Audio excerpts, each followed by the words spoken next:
bakit ka naiyak? Laruan lang kasi yon.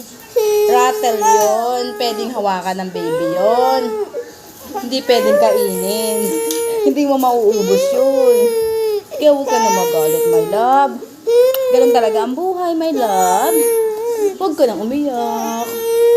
May mga bagay na hindi natin magagawa. Ay, sige. O, wag na mag-toys. Wag na muna mag-toys, no? Napipikon.